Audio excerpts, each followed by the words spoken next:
வணக்கம். இன்றைக்கி வந்து குஜராத்தி ரெசிபி செய்கிறோம். அது பேர் ஃபுல்வடி. அதுக்கு தேவையான பொருட்கள் வந்து ஒரு 1/4 கப்பு வந்து நம்ம ஆயில், எனி ரீஃபைண்ட் ஆயில் எடுத்துக்கலாம். அதுக்கப்புறம் வந்து சீடு, கோரியண்டர் சீடு வந்து 1 ஸ்பூனு, சோம்பு 1 ஸ்பூனு, மிளகு 1 ஸ்பூன் எடுத்துருக்கோம். செசிமி சீடு, அதாவது வெள்ளை எள்ளு வந்து ஒரு 2 ஸ்பூன் அளவு எடுத்து வச்சுருக்கோம். இதில் வந்து டர்மரிக், அதாவது மஞ்சத்தூள் 1/4 ஸ்பூனு, பெருங்காயம் ஒரு 1/4 ஸ்பூனு, சோடா உப்பு 1/4 ஸ்பூனு, சாதாரண உப்பு வந்து 1/2 ஸ்பூனு, மிளகாத்தூள் வந்து அதாவது காஷ்மீரி சில்லி 2 ஸ்பூன் எடுத்து வச்சுருக்கோம். அப்புறம் வந்து சர்க்கரை, அதாவது 1/4 கப்புக்கும் கம்மியாக 1/3 கப் எடுத்து வச்சுருக்கோம். அதே மாதிரி கேர்டு, தயிர் 1/4 கப்புக்கும் கம்மியாக 1/3 கப் எடுத்து வச்சுருக்கோம். அரை பழம் ஜூஸ், லெமன் ஜூஸ் எடுத்து வச்சுருக்கோம். கடலை மாவு வந்து 500 கிராம், அதாவது கப் அளவில் 2 கப் அளவு எடுத்து வச்சுருக்கோம். இப்போ வந்து நம்ம இந்த சீடு இருக்குங்களா, கோரியண்டர் சீடு, கொத்தமல்லி விதை, சோம்பு, மிளகு, இது 3யும் கோர்ஸாக நம்ம வந்து மிக்சியில் அரைச்சிட்டு வந்துடலாம். பாருங்கள், இது 3யும் கோர்ஸாக வந்து பல்ஸில் வச்சு அரைச்சிட்டு வந்தாச்சு. இப்போ வந்து ஒரு பவுல் எடுத்துக்கிட்டோம். அதில் வந்து நம்ம ஆயில் விட்டுக்கலாம். அதுக்கப்புறம் இந்த செசிமி சீடு இருக்குது இல்லைங்களா, அதை போட்டுக்கலாம். எள்ளு 2 ஸ்பூன் இருக்குது, அதை போட்டுக்கலாம். இப்போ வந்து மஞ்சத்தூள், பெருங்காயம், உப்பு, இந்த மசாலா எல்லாமே போட்டுக்கலாம். அதுக்கப்புறம் சர்க்கரை போட்டுக்கலாம். அதுக்கப்புறம் நம்ம ஏற்கனவே 3யும் அரைச்சிட்டு வந்தோம் இல்லைங்களா, அந்த மசாலா அப்படியே 3யுமே அதை போட்டுக்கலாம். அதுக்கப்புறம் தயிர் விட்டுக்கலாம். அதுக்கப்புறம் லெமன் ஜூஸ் போட்டுக்கலாம். இப்போ இது எல்லாமே நல்லா மிக்ஸ் பண்ணிக்கலாம். மிக்ஸ் பண்ணிவிட்டு காமிக்கிறேன்.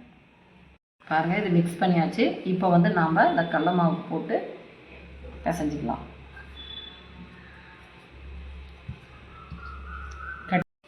பாருங்கள், இப்போ இந்த ஆயிலே நம்ம பிசைஞ்சாச்சு. அப்படி உங்களுக்கு இது பத்தலைன்னா கொஞ்சமாக தண்ணி தெளிச்சிக்கலாம் லைட்டாக. இதே சரியாயிடுச்சுன்னா ஓகே, இதோடய விட்டுருங்க. நம்ம வந்து இதை பிசைஞ்சிட்டு ஒரு 15 மினிட்ஸ் வந்து ரெஸ்ட்டு கொடுத்துக்கணும். அதுக்கப்புறம் காமிக்கிறேன். பாருங்கள், 15 மினிட்ஸ் ஆகிடுச்சு. நம்ம வெறும் எண்ணெயிலே நம்ம பிசைஞ்சி வச்சுருந்தோம். இப்போ 15 மினிட்ஸ் கழித்து கொஞ்சமாக தண்ணி தெளித்து நம்ம வந்து இப்படி பிசைஞ்சிக்கணும். நல்லா ஸ்ட்ரெச்சப் பண்ணி இப்படி நீட்டி பிசைஞ்சிக்கோங்க. இது கண்டிப்பாக செய்யணும் கொஞ்சம் தண்ணி விட்டு, ஏன்னா இது டைட் ஆகிடும். அதனால் நம்ம பன்னீர்லாம் எப்படி பிசைகிறோம் அந்த மாதிரி தண்ணி ஊற்றி நல்லா, ஏன்னா டைட்டாக இருக்கும் மாவு, கொஞ்சம் தண்ணி ஊற்றி நல்லா இலகுற மாதிரி, நம்ம எப்படி சேவுக்கெல்லாம் போடுறோம் அந்த மாதிரி இலகுற மாதிரி பதமாக நம்ம இன்னும் கொஞ்சம் தண்ணி தெளிச்சிக்கலாம். பாருங்கள், கொஞ்சம் நல்லா 1/2 டம்ளர் வாட்டர் விட்டு நல்லா பிசைஞ்சாச்சு.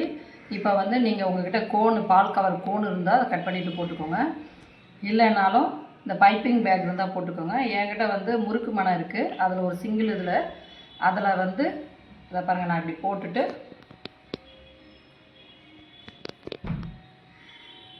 இதை வந்து அப்படியே புழிஞ்சிக்கலாம் ஆயிலில். இந்த மாதிரி பண்ணிக்கலாம் ஃபுல் வடிக்கு. பாருங்கள், ஆயில் விட்டாச்சு. இப்போ வந்து சூடாகிடுச்சு. இப்போ நம்ம வந்து முறுக்கு மணியில் நம்ம போட்டுக்கலாம். முறுக்கு மாதிரி நீங்கள் போட்டுக்கோங்க. அப்படியே சீக்கிரம் உடச்சி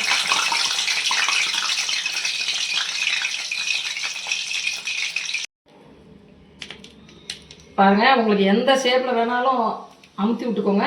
நம்ம வந்து ஃபுல்வடி எப்படி இருக்குமோ அந்த ஷேப்பில் உடச்சி சேவெலாம் இருக்கும் இல்லைங்களா, அந்த மாதிரி உடச்சி விட்டுக்கலாம். பாருங்கள், ஃபுல்வடி வந்து ரெடி ஆகிடுச்சு. இதே வந்து பைப்பிங் பேக்கில் அவங்க போட்டாங்கன்னா அந்த ஷேப்பே வந்து கொஞ்சம் காரா சேவ் மாதிரி டிஃப்ரெண்ட்டாக இருக்கும். இது நம்ம முறுக்கில் போகிறதுனால ஷேப் வந்து கொஞ்சம் டிஃப்ரெண்ட்டாக தான் இருக்கணும். ஆனால் டேஸ்ட் வைஸ் ஃபுல்வடி வந்து நம்ம குஜராத்தி அங்கே எப்படி இருக்கோ அதே மாதிரி டேஸ்ட்டு தான் நம்ம செஞ்சுருக்கோம்லாம்.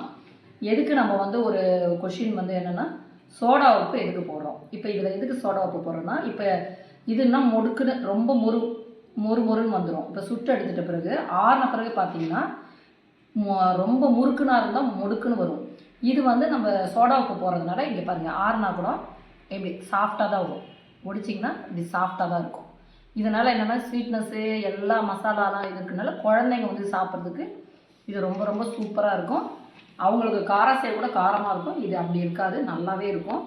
இது ஒரு தடவை செஞ்சு பார்த்துட்டு எங்களுக்கு எப்படி வந்ததுன்னு கமெண்ட்டில் சொல்லுங்கள். அதுக்கு முன்னாடி எங்கள் வீடியோக்கு லைக் பண்ணுங்கள், ஷேர் பண்ணுங்கள், கமெண்ட் பண்ணுங்கள், மெயினாக சப்ஸ்கிரைப் பண்ணுங்கள். Okay, thank you.